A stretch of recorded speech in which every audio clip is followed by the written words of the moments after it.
हम्म, आज ये आनुवंशिकी के चैप्टर में मैंने सेक्स लिंक कैरेक्टर के बारे में उस दिन बताया था कि सेक्स लिंक कैरेक्टर क्या है, लिंग सहलग्न गुण क्या है। आज पर मैं थोड़ा सा जिक्र करूँगा कि ऐसे लक्षण,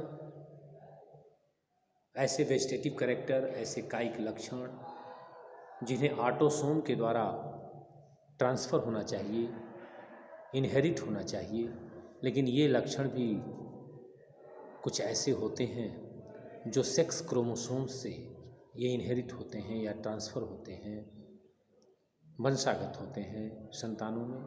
ऐसे लक्षणों को हम आनुवंशिक लक्षण कहते हैं।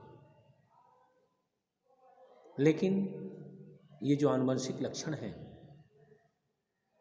सेक्स लिंग कैरेक्टर कहलाते हैं, लिंग सहलग्न गुण कहलाते हैं, जिसका मैंने उदाहरण दिया था।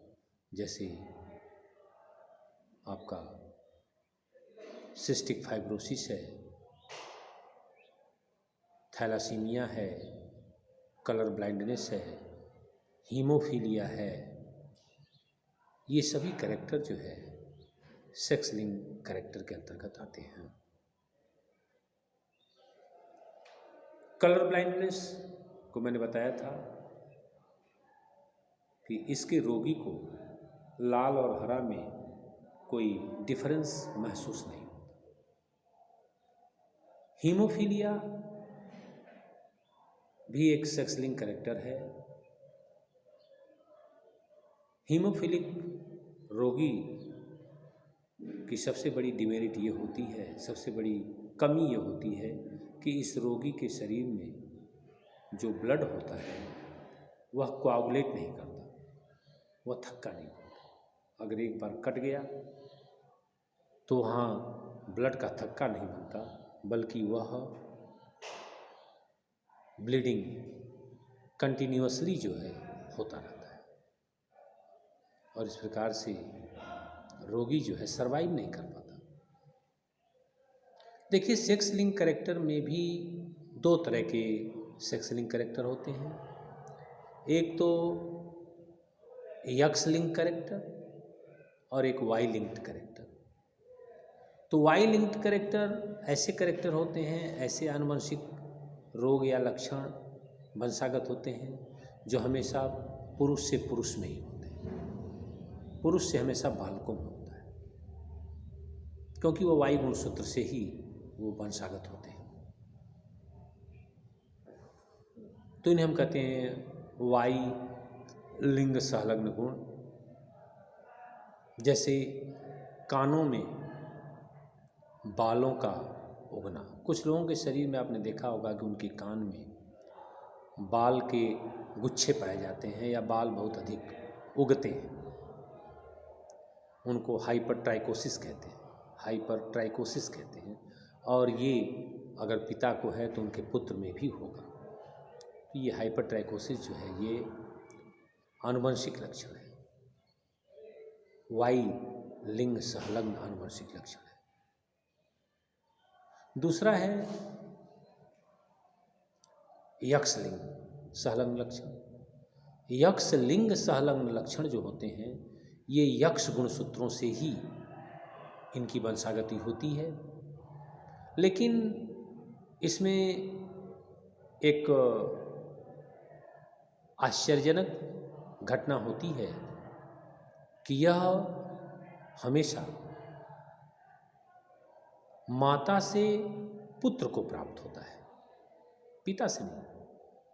माता से हमेशा पुत्र को प्राप्त होता है और पुत्र से ही पुत्री को प्राप्त होगा। इसको कहते हैं क्रिस क्रॉस वंशागति, माता से पुत्र, पुत्र से पुत्री। इसको कहते हैं क्रिस क्रॉस वंशागति। क्रिस क्रॉस वंशागति में असल में इसका जो एक सामान्य सिद्धांत है, पुत्र में एक ही यक्ष होता है अगर उस यक्स पर इस रोग का जीन है तो वह प्रभावी लक्षण प्रकट करता है, रोग वह प्रकट कर देता है। इसलिए चूंकि यक्स तो माता से मिलेगा, वायु तो पिता से मिलता है, इसलिए जब पुत्र को जो यक्स मिला है, अगर माता के पास, माता के यक्स में अगर वह जीन है, उस रोग का जीन है, तो पुत्र को ये रोग होगा। और माता में चूंकि एक ही अगर यक्स पर वो जीन होगा तो माता वाहक का काम करेगी, माता में वो लक्षण नहीं दिखेगा। अब प्रश्न उठा कि माता वाहक कब होगी? तो माता में 2 यक्स होंगे। एक यक्स पर अगर हीमोफीलिया का जीन है, कलर ब्लाइंडनेस का जीन है एक यक्स पर, तो वो हमेशा वाहक होगी। उस माता में वो हीमोफीलिया या कलर ब्लाइंडनेस का लक्षण नहीं दिखेगा। लेकिन जब वही माता जब संतान पैदा करेगी और संतान अगर पुत्र है, उस पुत्र में अगर वो एक ही यक्स जिस पर वो जीन है अगर वो चला गया पुत्र को, तो पुत्र तो पूर्णतया रोगी हो जाएगा। इसलिए कहा जाता है कि माता से हमेशा पुत्र को मिलता है। क्योंकि ये यक्स लिंग संलग्न गुण है, इसलिए पिता से तो आएगा ही नहीं, पिता से तो वही आता है।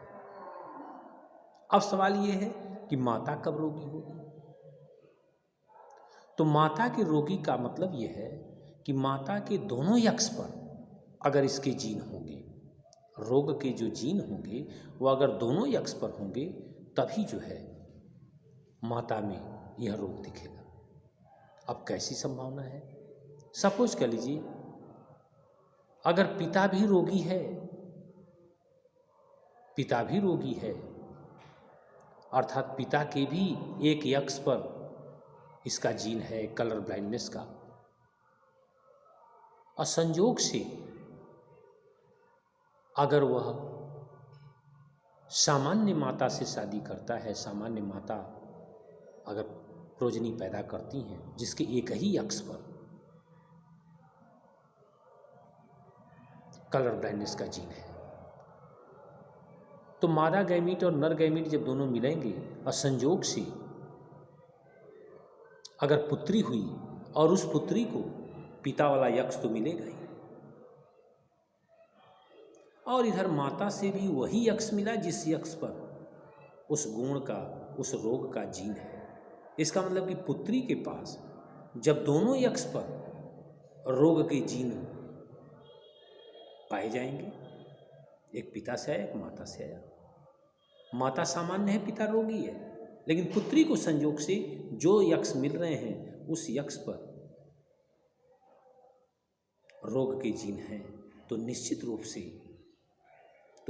रूप से वह पुत्री रोगी, उसको कहेंगे ये कलर ब्लाइंडनेस की रोगी हो। लेकिन अगर केवल एक यक्स पर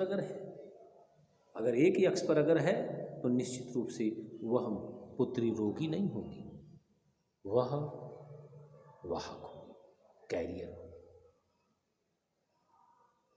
तो इस तरह से वंशागति के चैप्टर में ये यक्स लिंग कैरेक्टर क्या होता है और वाई लिंग कैरेक्टर क्या होता है, यक्स लिंग कैरेक्टर के क्या लक्षण हैं, वाई लिंग कैरेक्टर के क्या लक्षण हैं, तो ये जो है जानकारी जो है होती है। तो ऐसे में ये आपको जानना है कि जो आनुवंशिकी के चैप्टर में ये रहा, जिनको मेंडेलियन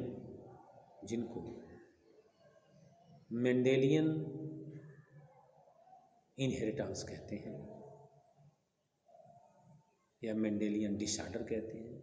तो मेंडेलियन डिसऑर्डर में ये जो मेंडल के नियमों के अनुरूप होता है, तो ये मैंने बताया कि ऑटोट्रॉफिक भी होते हैं, ये डोमिनेंट भी होते हैं और रिसेसिव भी होते हैं।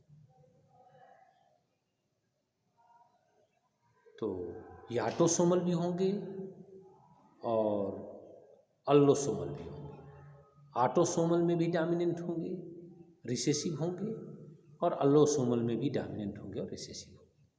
तो ठीक है, इसके बाद अब एक दिन हम वीडियो बनाएंगे आपको क्रोमोसोमल डिसऑर्डर। धन्यवाद।